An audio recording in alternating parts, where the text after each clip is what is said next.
Bonjour à tous, c'est Deva et aujourd'hui on va parler de la labradorite.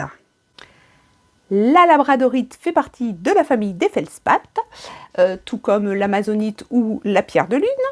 Elle a été identifiée au Labrador pour la première fois, donc au Canada, d'où son nom bien sûr. Et c'est une pierre qui est composée en fait de lamelles, un petit peu comme une pâte feuilletée. Donc cet effet optique qu'on appelle labradorescence, eh bien ça se fait grâce à l'empilement de ces lamelles. C'est des lamelles de feldspath riches en sodium et de feldspath riches en calcium. Après, il faut aussi une autre condition, c'est que la pierre est refroidie très lentement. Les couleurs de la labradorite sont essentiellement dues à l'anorthite et aux inclusions diverses, bien sûr. On trouve des variétés bleues, violettes, vertes, jaunes, rouges et multicolores. Et si vous taillez les pierres, alors c'est une pierre qui se taille relativement bien, qui a une dureté de 6, mais faites surtout bien attention au sens des lamelles pour tirer le maximum d'effet optique possible. Bien sûr, je vous ai trouvé des petites légendes se rapportant à la pierre de labradorite. Donc la première semble d'origine inuite, mais j'ai trouvé aussi les mêmes histoires dans la mythologie scandinave. Donc chacun se l'est approprié, on va dire. Donc normalement, ce serait un guerrier très fort qui aurait cassé avec sa lance un rocher de labradorite et ça aurait donné la création des aurores boréales. Sympa. Ma deuxième légende se rapporte aux Indiens du Maine qu'on appelle les Passamaquoddies. J'ai réussi à le dire. Et en fait, on disait que à l'intérieur de la pierre, il y avait l'esprit des ancêtres et que pour avoir des réponses, il fallait interpréter les reflets de la pierre par rapport à ces questions. Intéressant à essayer. Il existe beaucoup d'autres appellations en fait pour la labradorite. Alors sachez que la plupart ce sont plutôt des appellations commerciales. Moi j'entends de plus en plus parler de pierre de lune noire. Donc quand on vous dit oh une pierre de lune noire, eh bien c'est une labradorite. L'œil de lynx qui est plutôt avec des colorations vertes. La pierre soleil de l'Oregon. Qui est verte et pastèque. Après, elle est assez jolie, mais en fait, c'est parce qu'elle contient des inclusions de cuivre qui lui donnent cette coloration.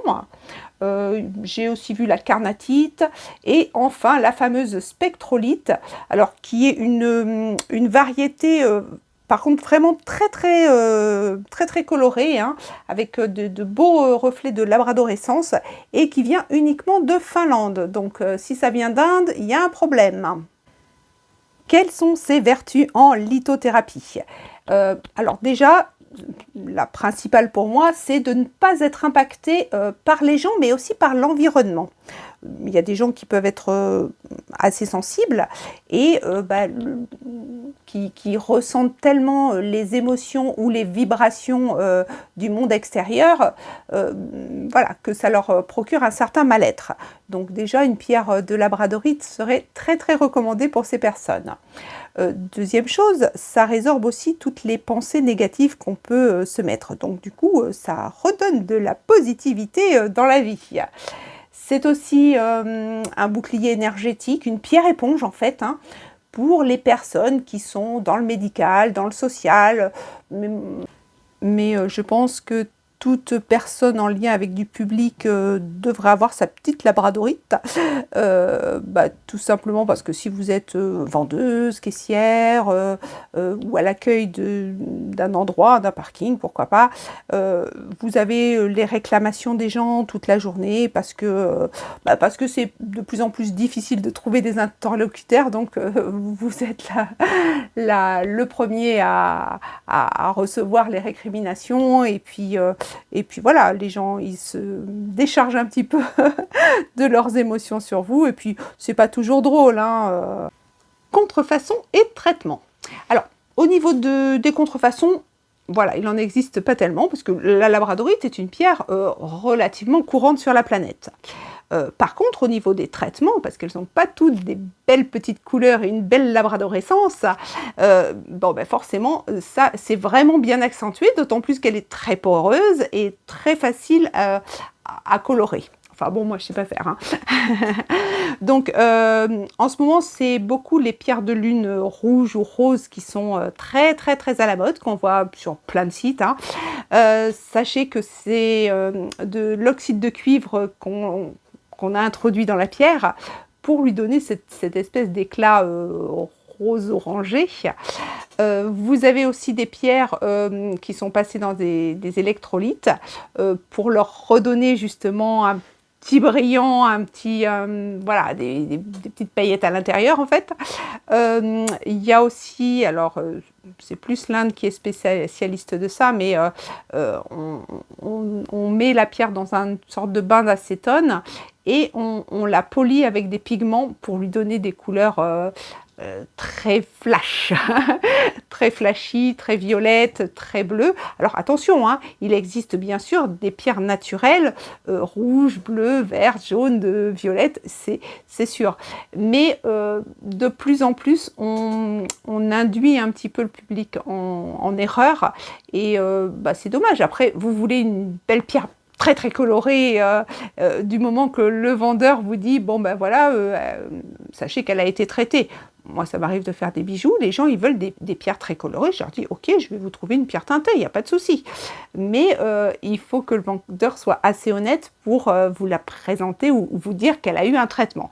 Et ce n'est pas toujours le cas quand même. Hein. Moi, je vois sur les photos, c'est un petit peu problématique tout ça. Les précautions à prendre avec la labradorite. Alors, c'est une pierre qui est très poreuse et qui craint le soleil. Comme je vous l'ai dit, ce sont des strates qui sont les unes sur les autres, hein, des petites lamelles. Elles ne sont pas collées serrées, hein, elles sont comme ça. Donc, si vous introduisez de l'eau sur un long moment, et ben, qu'est-ce qui va se passer? L'eau va rentrer dedans, vous aurez plus ce phénomène de brillance déjà. Moi, on me ramène plein de pierres qui sont devenues très mates, pas très jolies, ben, parce que l'eau s'est introduite dedans. Alors pour peu que vous la mettiez au soleil après, ça leur fait pas du tout du bien. Donc si vous voulez leur redonner un petit peu de brillant, vous pouvez toujours mettre de l'huile pour les nourrir un petit peu, et puis au moins l'huile s'introduit à l'intérieur et du coup ça garde une certaine labradorescence dedans. Voilà, je pense n'avoir rien oublié. Et sur ce, je vous dis à la semaine prochaine pour une autre vidéo. Ciao, bye bye!